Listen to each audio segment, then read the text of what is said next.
femme à part. Tu n'es pas comme toutes les autres.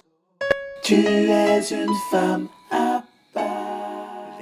Bonsoir à toutes et bonsoir à tous. J'espère que vous allez bien, que votre journée fut bonne. Je vous souhaite plutôt tout d'abord la bienvenue sur Radio 3 Anges pour l'émission Femme à part. J'ai avec moi Barbara, comme d'habitude. Bonsoir Barbara. Bonsoir Audrey. Et Marc. Bonsoir Marc. Bonsoir. Alors, ce soir, nous allons pouvoir entamer une autre partie sur la sexualité pour parler de la bénédiction de la femme. Donc, il y a plusieurs choses à dire dessus. Et mesdames, je pense que vous allez être très instruites par rapport à ce thème. Donc, avant de commencer, Barbara, si tu veux bien nous introduire en prière. D'accord. Prions. Père, nous te remercions pour cette journée que tu nous as permis de passer en bien. Merci Papa parce que ta main a été sur chacun de nous. Merci de nous avoir protégés, Père. Nous te demandons de nous accompagner durant cette émission. Nous te prions pour notre frère Marc. Nous te demandons de l'utiliser, de mettre ton esprit dans son cœur et dans ses pensées. Nous te demandons aussi de préparer toutes les auditeurs et les auditrices qui écoutent l'émission. Merci Papa, ce sont les grâces que nous te demandons. Au nom de Jésus, nous t'avons prié pour ta gloire. Amen. Amen. Amen. Donc, on a déjà fait une première émission sur la sexualité et on avait dit qu'il y avait tellement de sujets, tellement de questions, tellement de choses à voir que nous allions couper le sujet de la sexualité en plusieurs parties, en plein d'autres petites émissions. Donc, voici la première, on va dire, après l'introduction, avant plein d'autres. Donc, là, le thème est la bénédiction de la femme. Ou la femme Une bénédiction ? est une bénédiction. Oui, la femme est une bénédiction, plutôt. Voilà. Donc, nous allons laisser la parole à Marc pour nous dire déjà pourquoi ce titre. Parce que je pense qu'il faut remettre pas mal de choses dans leur contexte.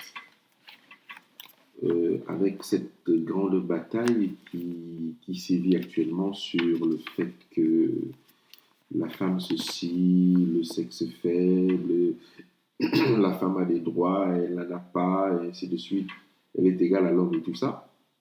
Donc on doit remettre les choses dans leur contexte pour réellement dire ce que Dieu avait dans le cœur et ce que la Bible dit réellement de ce sujet. C'est pour ça que nous avons proposé de commencer par la création, d'ailleurs jusqu'à la fin du monde, avec ce titre « La femme est une bénédiction ». Voilà. D'accord. Donc, en fait, c'est une introduction. Mhm. Enfin, c'est une introduction. Oui, c'est l'introduction. Ça, c'est le début, c'est le commencement de tous les Effectivement, sujets. de tous les sujets que l'on va traiter. Voilà. Et on va pouvoir faire tous les sujets jusqu'à arriver à la sexualité proprement dit. D'accord. Ouais. Et donc, tu nous avais dit qu'il fallait commencer par là parce que la femme, en fait, avait... on pense que la femme n'a pas forcément un rôle Oui. le plus important, un rôle très élevé par rapport au couple. Mais en fait, tu nous avais expliqué un tout petit peu lors de l'émission sur la sexualité que c'était complètement faux et qu'on passait à côté de plein de choses Mhm. et qu'il était important de remettre les choses au clair par rapport à la femme pour pouvoir avancer, pour pouvoir renverser, on va dire, un peu la situation qui se passe au temps d'aujourd'hui. Ben oui, le peuple périt faute de connaissance. Ouais, c'est ça. Et lorsque Aussi. l'ennemi utilise la non-connaissance des vraies choses, effectivement, on se fourvoie tous. Mhm. Lorsqu'on ne sait pas faire quelque chose, vous pouvez avoir un très joli portable, mais si vous ne savez pas l'utiliser, c'est autre chose. J'avais vu un reportage où on nous disait que la meilleure secrétaire du monde n'utilise pas le logiciel Word à 30% de ses capacités. Mhm. Or, si quelqu'un utilise bien ce logiciel de Word à même 80%, il n'aura pas besoin d'Excel, il n'aura pas besoin de beaucoup de choses. Rien que ce logiciel à lui seul, s'il faut vraiment l'utiliser comme il a été conçu, c'est une merveille entre les mains de celui qui sait. Et donc c'est la même chose avec la condition féminine. d'abord pour les femmes elles-mêmes, mais en plus pour les hommes, parce que lorsqu'ils découvriront réellement ce qui est derrière, je pense qu'ils marcheront autrement et ils auront peur de la réalité. Mhm. Moi, la question que j'aimerais poser, vu que tu as parlé de la femme, c'est une bénédiction, moi j'aimerais demander qu'est-ce qu'elle a ou qu'est-ce que Dieu lui a donné pour qu'elle soit une bénédiction. Mais voilà, donc ta question est vraiment bienvenue. On va pouvoir commencer par là. Donc, lorsque Dieu crée du premier jour au cinquième jour, il emploie une expression dans Genèse 1, verset 25, qui est le cinquième jour. Il emploie une expression, une phrase où il dit Dieu vit que cela était bon. Et vous allez voir qu'au premier jour de la création, il va dire cela était bon. Mhm. Au deuxième jour de la création, vous allez voir, il va dire cela était bon. Au troisième jour de la création, il va dire cela était bon. Au quatrième jour de la création, il va dire cela était bon. Au cinquième jour, il va dire cela était bon. Mais au verset 31 de Genèse 1, il est écrit et Dieu vit tout ce qu'il avait fait et voici cela était très bon. Il y eut un soir, il y eut un matin, ce fut le sixième jour. La question c'est, que s'est-il passé? Pourquoi Dieu dit que tout est bon et subitement, Tout était très bon. dans Genèse 1, verset 31, il change pour dire tout est très bon? Eh bien, la réponse à notre question, pourquoi il change comme ça, se trouve dans Genèse 2, verset 15. Vous savez que Dieu dit comment la création s'est passée dans Genèse 1, mais dans Genèse 2, il donne beaucoup plus de détails pour que nous puissions comprendre quelque chose. Donc dans Genèse 2, verset 15, ou Genèse 2, verset 15 à 21, nous avons dans ces textes-là, dans ces versets, plusieurs choses que nous pouvons découvrir. D'ailleurs, qu'est-ce qui est écrit dans Genèse 2, verset 15 à 21? Il est écrit, le verset 15, « L'Éternel Dieu prit l'homme et le plaça dans le jardin d'Éden pour le cultiver et pour le garder. L'Éternel Dieu donna cet ordre à l'homme, « Tu pourras manger de tous les arbres des jardins, mais tu ne mangeras pas l'arbre de la connaissance du bien et du mal, car le jour où tu en mangeras, tu mourras. » L'Éternel Dieu dit, « Il n'est pas bon que l'homme soit seul, je lui ferai une aide semblable à lui. » L'Éternel Dieu forma de la terre tous les animaux des champs et tous les oiseaux du ciel, et il les fit venir vers l'homme pour voir comment il les appellerait. Et afin que tout être vivant portât le nom que lui donnerait l'homme. Et l'homme donna des noms à tout le bétail, aux oiseaux du ciel et à tous les animaux des champs, mais pour l'homme, il ne trouva point d'aide semblable à lui. Alors l'Éternel Dieu fit tomber un profond sommeil sur l'homme qui s'endormit. Il prit une de ses côtes et referma la chair à sa place. Referma la chair à sa place. Donc, nous pouvons constater plusieurs choses. D'accord? Dans ce verset, et si vous avez des questions, vous pouvez m'interrompre, il n'y a pas de problème. Nous pouvons constater plusieurs choses. Dieu place l'homme dans le jardin d'Éden tout seul pour le cultiver et le garder. Ça, c'est la première chose que le texte nous dit. D'accord? Oui. L'homme, jusque-là, est seul, c'est-à-dire l'homme Adam est seul. Dieu donne l'ordre à l'homme de ne pas manger le fruit de l'arbre de la connaissance du bien et du mal. Adam est seul. Dieu se rend compte, parce que ce n'est pas Adam qui se rend compte qu'il est seul en premier. Si on suit le texte, au verset 18, il n'est pas bon que l'homme soit seul. Il n'est pas bon, c'est Dieu qui constate d'abord. D'accord? Donc Dieu se rend compte que la création jusqu'ici est bonne mais incomplète. Ça, c'est quelque chose que nous devons remarquer. Donc jusqu'au cinquième jour, tout est bon, et Dieu dit que c'est bon. Mais au cinquième jour, il se rend compte que la création est bonne, mais incomplète. Elle n'est pas complète. Dieu fit venir auprès de l'homme tous les animaux pour voir comment il les appellerait. C'est un deuxième point. Et l'homme donna des noms à tout le bétail et à tous les oiseaux du ciel et à tous les animaux des champs. L'homme est encore là seul. L'homme, Adam, est seul. D'accord? Mais maintenant, à la suite du verset, c'est-à-dire au verset 21, au verset 20, l'homme ne trouva point d'être semblable à lui. Donc, alors que le péché n'était pas encore rentré dans l'humanité, l'homme connaît ce qu'on appelle un sentiment de solitude, alors que le monde n'a jamais encore connu de péché. Oui. Oui. Et en fait, si Dieu lui demande de nommer tous ces animaux, est-ce que c'était pour lui faire prendre conscience justement du fait qu'il était seul ou c'était une autre intention? On peut, alors, pour ne pas dire ce que les textes disent, c'était peut-être dans l'intelligence de Dieu, parce qu'au départ, c'est Dieu qui constate d'abord. D'accord? Mais comment faire constater à l'homme pour que ce sentiment naît en lui? Il faudrait peut-être lui présenter quelque chose. Donc, c'était peut-être la méthode de Dieu de dire, écoutez, tous les oiseaux du ciel et tous les animaux des champs vont passer devant Adam en couple pour voir comment il va les appeler. Et c'est vrai que le résultat a été que l'homme vit que les animaux se ressemblaient, mais lui n'avait pas de semblable. Et donc, du coup, va naître un sentiment de solitude, un vrai sentiment de solitude. Vous voyez? Mais, donc, il a donné tous les noms à tous les animaux, il est seul, il y a un sentiment de solitude. L'homme ne trouve pas d'être semblable à lui, il connaît un sentiment de solitude alors que le monde ne connaît pas encore le péché. Et c'est très important de dire ça, c'est-à-dire que le sentiment de solitude naît dans le cœur de l'homme alors qu'il n'y a pas de péché. C'est ça. On n'y a pas pensé. Vous voyez? Donc, le fait de se sentir seul n'est pas quelque chose qui est lié au péché. Ouais.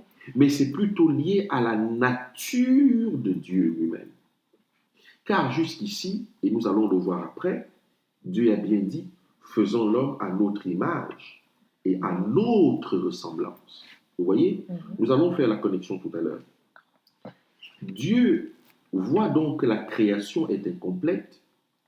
L'homme, par le sentiment de solitude qui naît en lui, confirme qu'il manque quelque chose dans la création. Jusqu'ici, Dieu n'a pas encore dit « tout est très bon ». Et donc, dans Genèse 1, 26, Dieu va donc dire « faisons l'homme à notre image et à notre ressemblance ». C'est-à-dire que c'est là où nous voyons que si Dieu crée Adam, il dit « faisons l'homme à notre image et à notre ressemblance ». À un moment donné, Dieu se rend compte qu'il manque quelque chose à la création. Pourquoi il va se rendre compte de cela? Parce que lorsqu'on va dans le sens des mots qui déterminent la divinité en hébreu, on se rend compte que la divinité, c'est-à-dire Dieu, est composé de plusieurs personnes, ce qui veut dire que Dieu est une famille. Mais jusque-là, il vient de créer un homme, d'accord, seul. Et c'est pour cette raison qu'il comprend le sentiment de solitude de l'homme.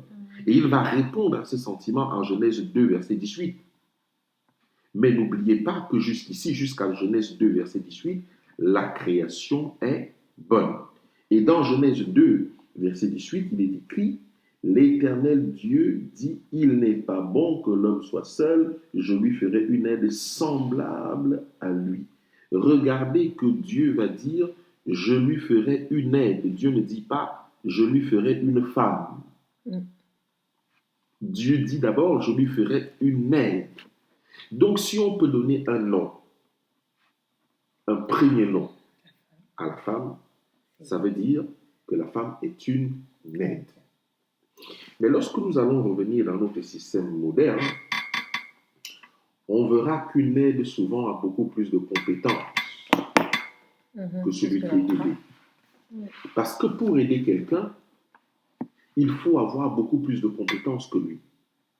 J'achète une maison, j'ai réussi à la meubler, mais je ne sais pas débrancher, je ne sais pas vider, je ne sais pas faire la plomberie. Je ne suis pas plombier. Mais moi, j'ai de l'argent pour pouvoir meubler la maison. Je ne suis pas électricien, mais j'ai les moyens de pouvoir mettre l'électricité. Donc, j'ai besoin d'un électricien, ce qui veut dire que cet électricien a des capacités supérieures à moi. Même si c'est moi le maître de la maison, mais il a des capacités supérieures à moi. Mais bon, jusque-là, nous pouvons continuer. Donc, Dieu va donc comprendre que l'homme est seul, l'homme va comprendre qu'il est seul, donc la création jusque-là est bonne. Nous sommes... Alors, si on peut récapituler jusqu'ici, à moins que vous n'avez des questions. Non, si on peut récapituler jusqu'ici, il est écrit que, à ce stade de l'histoire, seul l'homme est créé seul, mais avec tous ses attributs. C'est-à-dire qu'il a déjà son sperme en lui-même, d'accord? Il est le maître des êtres créés, les oiseaux du ciel et tous les animaux des champs. Mais que peut-il faire avec tout ça tout seul, avec toutes ces choses? Il y a des anges, bien sûr, mais les anges ne ressemblent pas à Adam. Ils le visitent, certainement et constamment, mais Adam voit que la manière dont ils sont et qu'il est, il n'y a pas de ressemblance. Ce sont les êtres qui viennent apporter des informations à Adam et ainsi de suite, mais il n'y a pas de ressemblance avec eux. Adam est le maître de la création, mais il faut un gestionnaire de la création. Vous voyez? Là, on peut dire que dans le jardin d'Éden, qui est dans sa, on peut comparer ça. Après, l'homme est dans sa maison, qu'il a tout ce qu'il faut, qu'il est complet, qu'il a tous ses attributs, comme tu dis, mais qu'il manque quelque chose pour, on va dire, diriger la maison. Enfin, il ne sait pas gérer. Oui, il manque quelque chose pour gérer la maison. Parce que vous savez, entre être maître de quelque chose et gérer ces choses, c'est deux choses bien différentes. Et donc, Dieu comprend, parce que dans la divinité, ça fonctionne comme ça. Le Père, le Fils et le Saint-Esprit sont Dieu, et chacun dans son rôle. Et donc, Adam se trouve à être maître de quelque chose. C'est pour ça qu'Adam peut donner les noms à tous les animaux. C'est pour ça qu'Adam connaît tous les animaux qui ont été créés. Il les connaît parce que Adam était dans la pensée de Dieu, imbibé de l'Esprit de Dieu, du Saint-Esprit. Donc, il était connecté à la pensée de Dieu lui-même. D'accord? Donc, ce que Dieu pensait, Adam pouvait le répéter. Et c'est pour ça qu'Adam a pu donner tous les noms à tous les animaux. Mais être maître d'une maison, ce n'est pas, je veux dire, si je suis dans ma maison et que je prépare tout seul, je mange tout seul, je fais, à un moment donné, je vais dire non. Il y a quelque chose qui ne va pas. D'accord? Donc, il faut un gestionnaire ou un administrateur pour l'accompagner dans cette tâche. Et Dieu a réfléchi. Dieu a dit que cet administrateur est une aide. Mais il faut donner à cet administrateur des capacités supérieures pour que son aide soit une aide efficace. C'est clair. Son aide soit une aide efficace. Au verset 21 de Genèse 2, il est écrit « Alors Dieu fit tomber un profond sommeil sur l'homme. » Ça, c'est intéressant, ça. Nous sommes en train de parler de la femme, une bénédiction. Et nous allons aller très loin avec ce sujet. Dieu fit tomber un profond sommeil sur l'homme. Donc, nous assistons ici à la première anesthésie générale sans douleur et sans effet secondaire. D'accord? Ça, c'est Dieu qui va faire ça. Et le texte nous dit bien, Dieu fit tomber un profond sommeil sur l'homme. C'est au verset 21. Un profond sommeil sur l'homme. Au verset 22, le texte nous raconte comment Dieu a procédé pour créer la femme et nous ferons mieux de nous y arrêter un instant. Comment Dieu va faire pour créer la femme? Et c'est là où la femme doit commencer à réfléchir. Parce que c'est là le commencement. C'est là le commencement de toute chose. Par rapport à elle. Comment Dieu va faire pour créer la femme? Car, je répète bien, notre titre est la femme une bénédiction pour l'homme, et j'ajoute après, pour Dieu. La bénédiction dont la femme est porteuse n'est pas seulement pour l'homme. Et nous allons le comprendre après, que Dieu a vu les choses à l'avance. Elle est non seulement une bénédiction pour l'homme, Adam, mais pour Dieu lui-même. Dans le sommeil de l'homme, Dieu décide de créer la femme, de prendre la côte de l'homme. Nous pouvons nous poser la question, pourquoi Dieu procède ainsi? D'accord? Au verset 7 de Genèse 2, il est écrit quoi? Et l'Éternel Dieu forma l'homme de la poussière de la terre et souffla dans ses narines une respiration de vie. Et l'homme devint une âme vivante.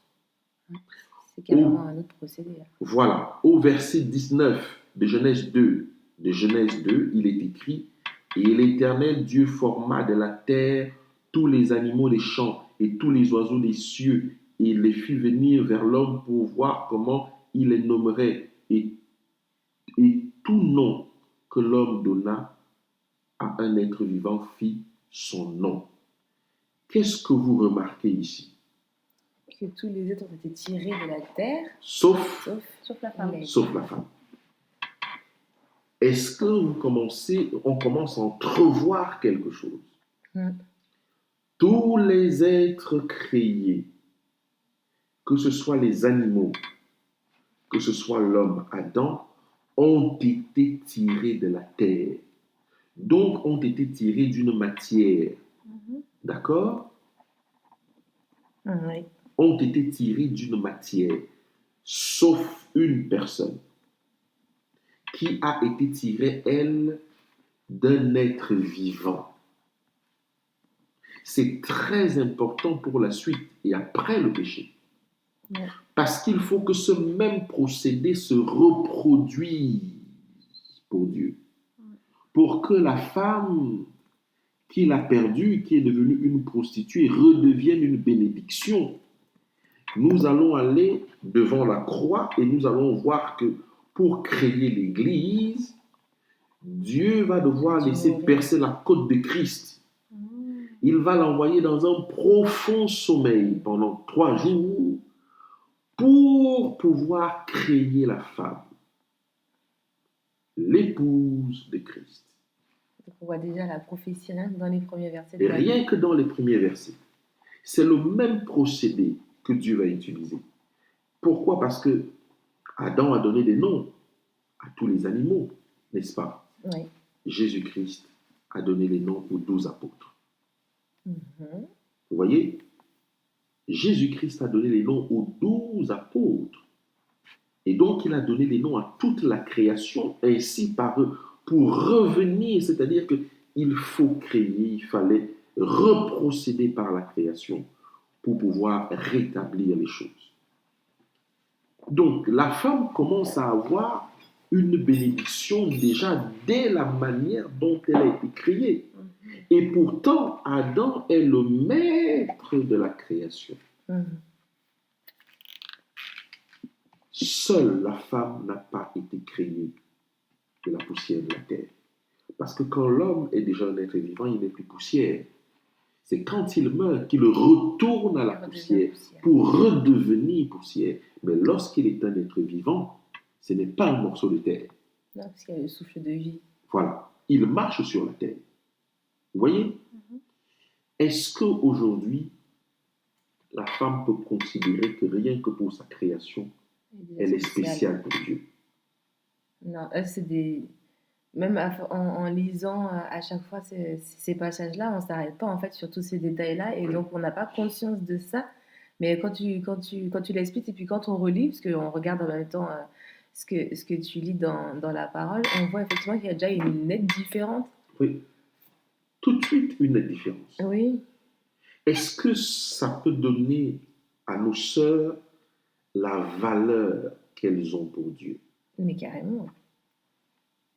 La valeur qu'elles ont pour le Créateur, parce que elles vont avoir la valeur pour l'homme tout de suite après, mais d'abord pour Dieu. Comment Dieu prend des précautions? Parce que Dieu aurait pu faire simplement une femme tirée de la terre. Il aurait dit à Adam, écoute, va cultiver le truc, le jardin. Quand tu reviendras, je te présenterai quelqu'un. Mais non, il fait tomber Adam dans un profond sommeil, donc arrêt de la création. Il va, comment dire, neutraliser le cours des événements. Je ne sais pas si vous êtes déjà entré dans une anesthésie générale. Moi, je suis déjà entré 8 fois. C'est d'ailleurs pour ça que j'ai pris un peu de poids, parce qu'à cause de la cortisone et tout ça, normalement, j'étais comme ça. Je vais dire plat pour les auditeurs. Voilà. Et même encore, j'avais déjà commencé à avoir des opérations. Là, j'ai déjà fait les 8 opérations. Oui, là, je les ai déjà fait. Et donc, effectivement, quand vous entrez en anesthésie générale, la vie reprend où vous l'avez laissée. En fait, on peut vous enterrer, vous ne ressentirez rien du tout. On peut vous couper toutes les parties de votre corps, vous égorger, vous ne ressentirez rien du tout. Le temps s'arrête. Le temps s'arrête. Et donc, lorsque la parole de Dieu dit que l'homme fut rentré dans un profond sommeil, ça veut dire que Dieu a arrêté le temps de l'humanité pour faire une chose spéciale, exceptionnelle. Il a arrêté le temps. Peut-être les animaux vivaient autour, d'accord, peut-être. Mais pour Adam, le temps s'était arrêté. Parce que le temps ne pouvait plus continuer sans que Dieu ne résolve le problème et de lui amener un administrateur, une aide semblable à lui. Et ça, c'est important de savoir. Et toute femme qui le sait commence par rentrer dans le plan de Dieu pour voir comment et pourquoi elle a été créée. Donc, conclusion. Au vu des textes que nous venons de lire, l'homme a été créé de la poussière de la terre, les animaux ont été créés de la poussière de la terre, seule la femme a été créée autrement, c'est-à-dire à partir d'une vie, de quelque chose qui existait déjà ou qui était existant, c'est-à-dire une partie de cette chose.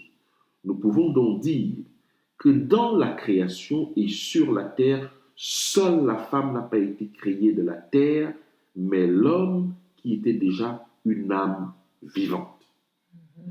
Tout le reste a été créé du néant. Seule la femme est créée à partir d'une vie, celle de l'homme.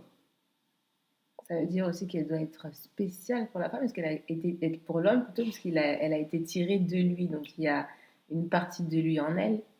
Oui, il y a une partie de lui en fait, et c'est là où c'est fort, c'est-à-dire que l'être que Dieu crée en tant qu'être n'est pas indépendant de l'homme. Elle fait partie de l'humanité. C'est une partie de l'homme, c'est une vraie partie de l'homme. Je n'ai pas étudié, j'ai essayé, mais je n'ai pas eu le temps d'étudier scientifiquement la côte, ce qu'on appelle une côte, d'accord? Qu'est-ce qui entoure la côte? Parce qu'on peut se poser la question, mais pourquoi Dieu n'a pas pris la main?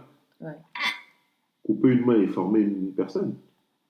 Pourquoi Dieu n'a pas pris la tête, les yeux, la bouche, les pieds ou je ne sais pas quoi?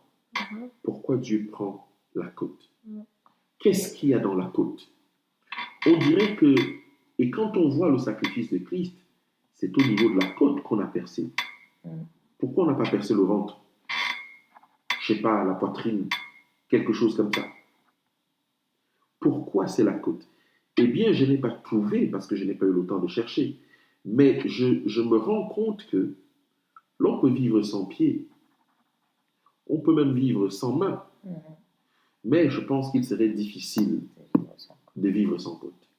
Ça doit soutenir tout le... Voilà. Parce le que c'est, corps. en fait, quand on regarde bien, je n'ai pas étudié, je le dis encore, je le dis complètement, voilà. Une hypothèse. Une hypothèse, on a l'impression que c'est la côte qui soutient la colonne vertébrale. Oui. Mais non seulement elle soutient la colonne vertébrale, mais je pense qu'elle doit aussi soutenir les poumons et même le cœur. Vous voyez, pour qu'il y ait une stabilité dans le cœur, parce que si on vous enlève les côtes, effectivement, Un pour un stress. homme, hop, vous Ouais. voyez. Et c'est pour ça que je me dis, mais c'est quand même fort. Donc Dieu va prendre la partie centrale qui soutient la stabilité d'un être pour retirer cette partie-là et en faire une autre. C'est pour ça que dans la vision juive de la chose, la femme est debout, vraiment debout droite, et l'homme se pose sur elle d'une manière penchée. Vous voyez? Donc c'est elle qui est le support de l'homme. L'aide. Parce qu'elle est droite, c'est une aide. Et l'homme peut se reposer sur elle, justement, pour pouvoir la supporter. Et c'est pour ça que depuis la nuit des temps, ce n'est pas l'homme. Il est le maître de la création. Mais ce n'est pas l'homme qui supporte la création. Ce n'est pas l'homme qui supporte la création. Il est le maître de la création. Mais il n'est pas celui qui supporte la création. Parce que la création peut vivre sans homme. Mais la création ne peut pas vivre sans femme. Ça veut dire que c'est elle qui supporte tout. C'est elle qui supporte le poids et la stabilité de la création. Donc, elle est tirée de l'homme, mais c'est sur elle que l'homme peut se poser. Vous voyez? C'est sur elle que l'homme peut se poser. Je ne sais pas si jusqu'ici nous avons avancé, s'il y a d'autres questions qui peuvent nous permettre d'avancer encore un peu plus. Mais récapitulons la bénédiction que Dieu a donnée à la femme. Ah, Oui. c'est pas encore là? On n'y est pas encore, mais on vient. D'accord, ok. Voilà.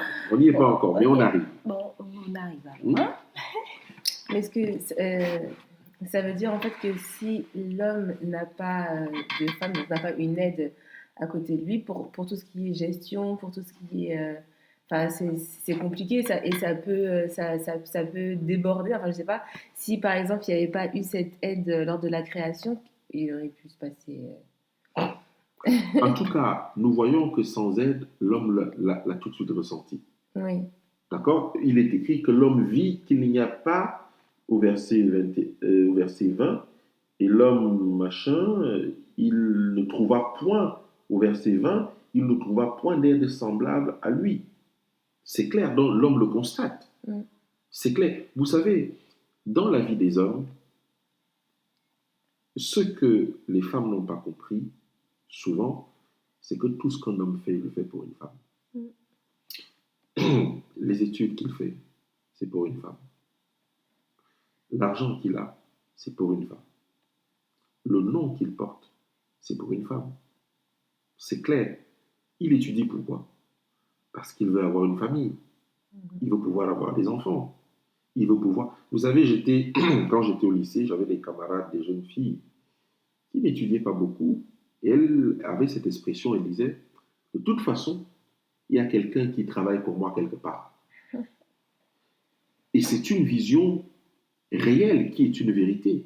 Il y a un homme quelque part qui est en train d'étudier, qui est en train de travailler, de bosser dur. Pourquoi? Parce qu'il veut être un homme. Et comment il va être un homme?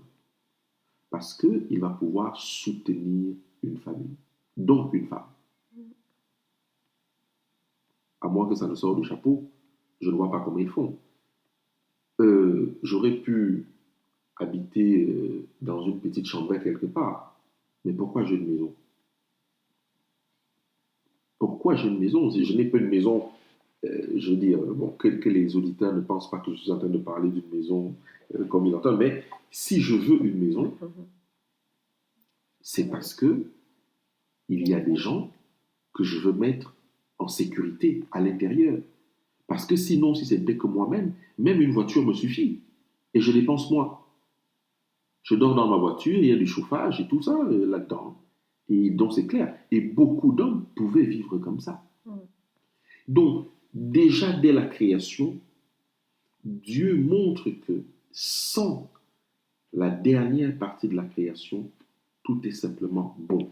Comme si la création sans la femme avait quand même un défaut. Et c'est ce que nous constatons. Il y a un défaut dans la création que Dieu va constater d'abord lui-même, qu'il va faire constater à l'homme. Et donc, l'homme va effectivement dire oui, il y a un défaut parce qu'il n'y a personne qui me ressemble.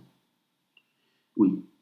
Ce que tu dis, c'est bien parce qu'en fait, là, maintenant, dans le monde dans lequel nous vivons, les hommes n'ont peut-être pas forcément conscience de ça parce que c'est pas quelque chose qu'ils nous font ressentir, en fait. Oui, c'est pour ça que lorsque nous allons finir l'étude, Dieu n'a jamais dit dans Éphésiens 5, femme, aime ton mari. Non, Dieu dit sois soumise. Mais qu'est-ce que Dieu dit à l'homme? Marie, aimez vos femmes comme Christ a aimé l'Église et s'est donné lui-même. C'est pour ça que je vous ai dit, si l'homme fait des études, c'est pour une femme. Si l'homme est prédicateur, c'est pour une femme. L'épouse de Christ. D'accord? Tout ce qu'un homme fait, la manière dont il s'habille, la manière dont il se farfume, il veut sentir bon au milieu des gens, c'est pour une femme. Il va avoir des vêtements de marque, c'est pour une femme. Parce qu'entre nous, les hommes, on s'en fiche. D'accord? On s'en fiche complètement de ça. C'est pas ce qui nous intéresse. Si je veux être quelque chose demain, c'est pour que la femme qui est dans ma maison, que Dieu m'a donnée, ne souffre pas. Si ce n'était que ça, je vivrais une vie, voilà. Je mangerais, je dormirais et je serais heureux. Tout ce qu'un homme, c'est pour ça que Dieu dit, Marie, aimez vos femmes, comme Christ a aimé l'Église. Mais le problème n'est pas là. C'est que lorsque les choses reviendront à leur place, vous allez voir que les hommes vont avoir une autre compréhension parce qu'ils vont se rendre compte que chaque femme blessée, chaque femme maltraitée, chaque femme injuriée, chaque femme qui verse des larmes, ils vont très vite se rendre compte qu'ils se sont attaqués à Dieu directement. Oui. Mais tu dis qu'il faut renverser le processus et que quand tu parles, on dirait que c'est les femmes qui doivent renverser ce processus. Mais alors que dans la Bible, le processus, c'est pas de la même manière que ça se fait. Parce que tu dis que c'est Dieu qui voit d'abord que l'homme est seul et ensuite il fait en sorte que l'homme s'aperçoive qu'il est seul quand il parle aux animaux. Et c'est pour ça que quand il s'est aperçu de ça, il lui donne une femme. Mais comment est-ce que nous, dans notre temps actuel d'aujourd'hui, on peut retourner cette situation alors que le processus de la Bible est dans le sens inverse. Si les hommes ne se rendent pas compte de ça, comment est-ce qu'on fait? Je ne sais pas si tu vois ce que je veux dire. Je vois ce que tu veux dire. Le processus est aussi biblique. Dieu s'est rendu compte dans sa divinité que l'homme est seul. Dieu a fait en sorte que l'homme se rende compte qu'il est seul. Et lorsque la femme est arrivée, c'était une preuve que l'homme était seul et l'homme l'a reconnu. D'ailleurs, nous allons continuer dessus. Le processus est exactement pareil. La présence de la femme, à elle seule, montre que l'homme est seul. Le fait même que la femme vienne à l'existence, que Dieu l'a créée, c'est vraiment la présence d'une femme montre que l'homme est seul et il ne peut rien faire s'il est seul. Donc, de toute façon, dans la tête d'un homme, remarquez que, dans la suite, c'est vrai qu'on peut passer, mais je vais quand même dire un mot dessus, remarquez que après le péché, on va passer par là, hein. Remarquez que l'homme ne dit pas, oh, cela m'échappe. Remarquez que Dieu ne dit pas, oh là là là là, ça vient de m'échapper, pardon Seigneur. Au niveau de la création, Dieu ne dit pas à l'homme que, c'est lui qui a la responsabilité, tu veux dire, il lui demande qu'est-ce qui s'est passé? Non, c'est-à-dire que Ça m'échappe. Ça m'échappe. Bon, continuons un tout petit peu. Je pense que je vais revenir dessus. D'accord. Donc, vous m'avez posé la question, pourquoi est-ce que l'homme ne se rend pas compte qu'il est seul? Je disais que l'homme s'est déjà rendu compte qu'il est seul. Et c'est parce que l'homme s'est rendu compte qu'il est seul qu'il... Alors, je vais reformuler. Nous avons dit tout à l'heure que nous étions au verset 22. D'accord? Au verset 22 de Genèse. Donc, on a dit que tout le reste a été créé de la terre, y compris Adam.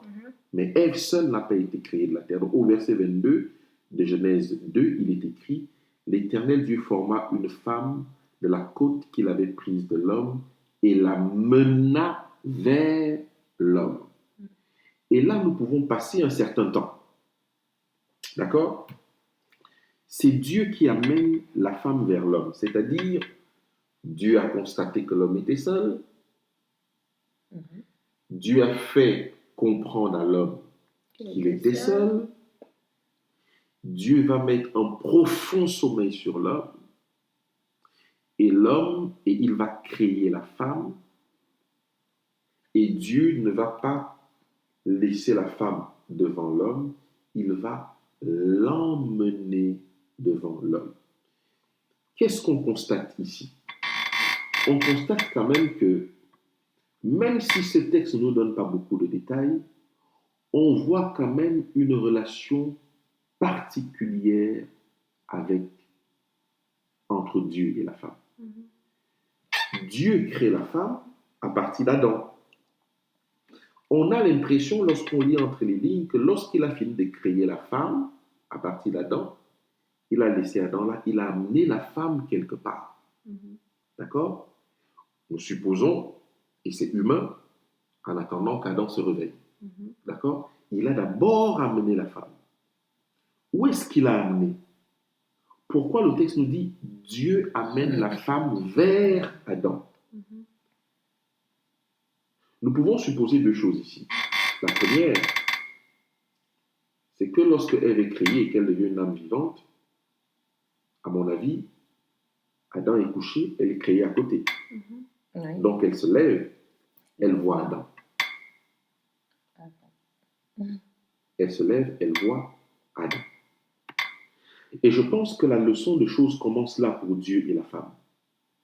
Parce que pour que la femme puisse être une aide, il faut qu'elle aussi soit dans la pensée de Dieu. D'accord?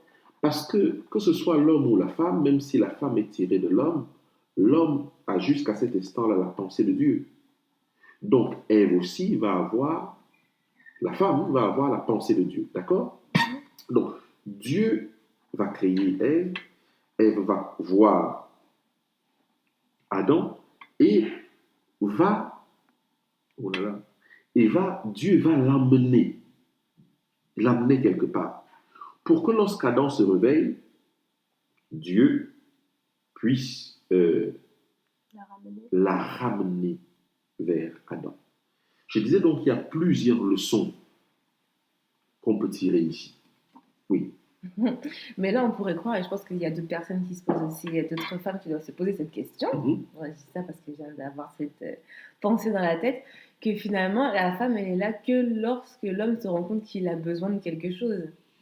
C'est pour ça que la création est incomplète. Vous savez, lorsque on veut créer quelque chose d'important, cette chose s'appelle le couronnement. D'accord? Quand la création animale, le ciel, la terre, le soleil, les astres sont terminés, Dieu dit qu'il faut le maître de ces choses. D'accord? On crée Adam. OK? Mais il manque quelque chose qui va couronner, qui va montrer que la cerise sur le gâteau. Il y a le gâteau. D'accord? Mais pourquoi il faut mettre la cerise sur le gâteau? La cerise, c'est une petite chose comme ça. Mais lorsque tu vois le gâteau, tes yeux ne vont pas être attirés sur le gâteau lui-même, mais sur la cerise, sur le gâteau. C'est pour ça que nous, les Français, les êtres humains, on dit toujours la cerise sur le gâteau, c'est-à-dire le net plus ultra. Ce qui fait la différence de ce gâteau. Vous voyez? Et c'est pour ça que Tout est progressif pour Dieu, même si on va dire que dans la pensée de Dieu, il savait tout ça parce qu'il est Dieu, mais il fait les choses pour montrer l'importance de la chose. L'importance de la chose, l'importance de la personne qui va porter l'humanité, qui a un devoir pour l'humanité. Vous voyez, c'est la cerise sur le gâteau. Et c'est pour ça que Dieu dit souvent, et nous allons revenir sur ce verset aussi plus tard, le plus grand dans le royaume des cieux est le serviteur de tous. C'est-à-dire que pour créer le serviteur ou la servante de l'humanité qui va supporter l'humanité, il fallait que les choses se fassent de cette façon-là, c'est-à-dire à la dernière marche de la création, il fallait mettre la cerise sur le gâteau, le couronnement de la création. Mhm. C'est bien que tu décrives ça de cette façon, à la cerise sur le gâteau et le couronnement, parce que dans notre compréhension de la Bible, enfin depuis que j'arrive, enfin dans ma compréhension de la Bible ou quoi, et de ce que j'entends et des questions qu'on a pu recevoir, en fait, on voit pas le rôle de la femme aussi élevé, parce que pour nous, en fait, on est là parce que, enfin, on est là parce que l'homme est là, mais je veux dire, on est là comment expliquer?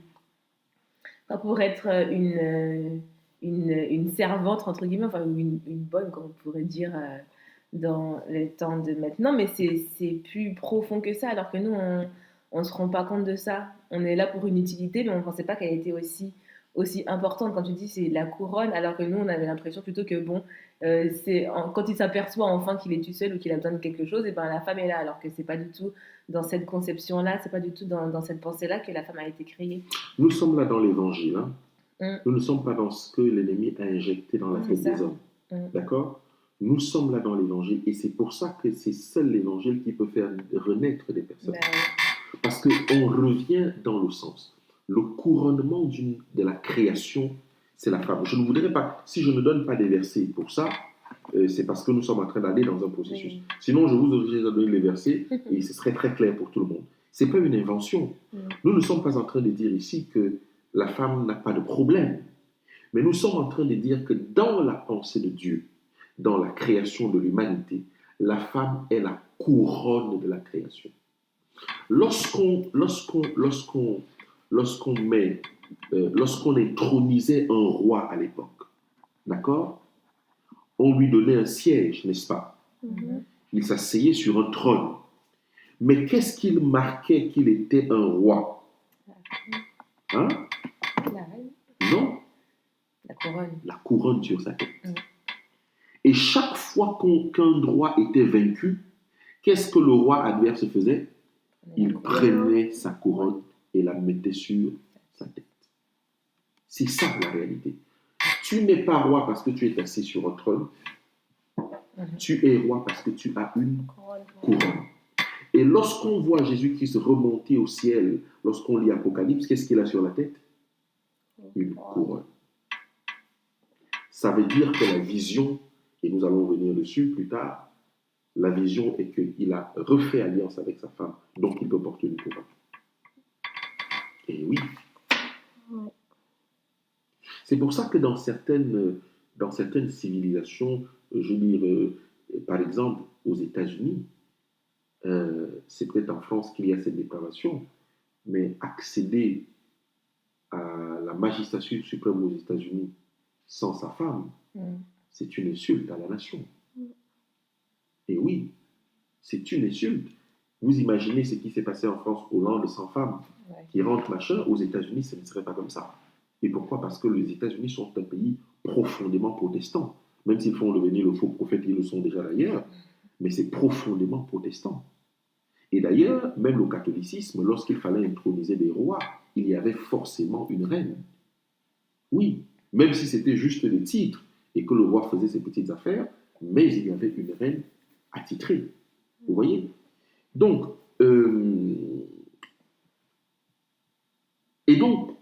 je disais donc qu'il faut qu'on passe du temps sur cette partie du texte qui dit que Dieu créa la femme et amena la femme vers l'homme. Et je pense que ça, ce sera l'objet de notre prochaine... on va continuer dans notre prochaine émission Oui, je là-dessus. pense. À partir de là, où nous allons décrire qu'est-ce qu'il y a dans le fait que l'homme, Dieu, va créer la femme de l'homme et Dieu va ramener la femme à l'homme. D'abord, on peut constater une chose qui est claire là-dessus, c'est que la notion d'indépendance n'existe pas ici. La femme fait partie de l'homme. Ouais. Pour arracher la femme d'un homme, il faut arracher la côte de l'homme. Et si, pour arracher la côte de l'homme, il faut absolument une mort. Voilà pourquoi Christ est mort sur la croix. Parce que l'homme ne peut pas supporter qu'on arrache sa côte pendant qu'il est vivant. Il faut absolument le tuer. Il faut absolument l'envoyer dans un sommeil. Donc, il n'y a pas de notion d'indépendance ici entre l'homme et la femme. Il y a plutôt une notion forte d'attachement puisqu'ils ne forment qu'un. Parce qu'en réalité, l'homme est dans la femme sort de l'homme, la femme est dans l'homme et l'homme sort de la femme. Ben oui. La femme est dans l'homme.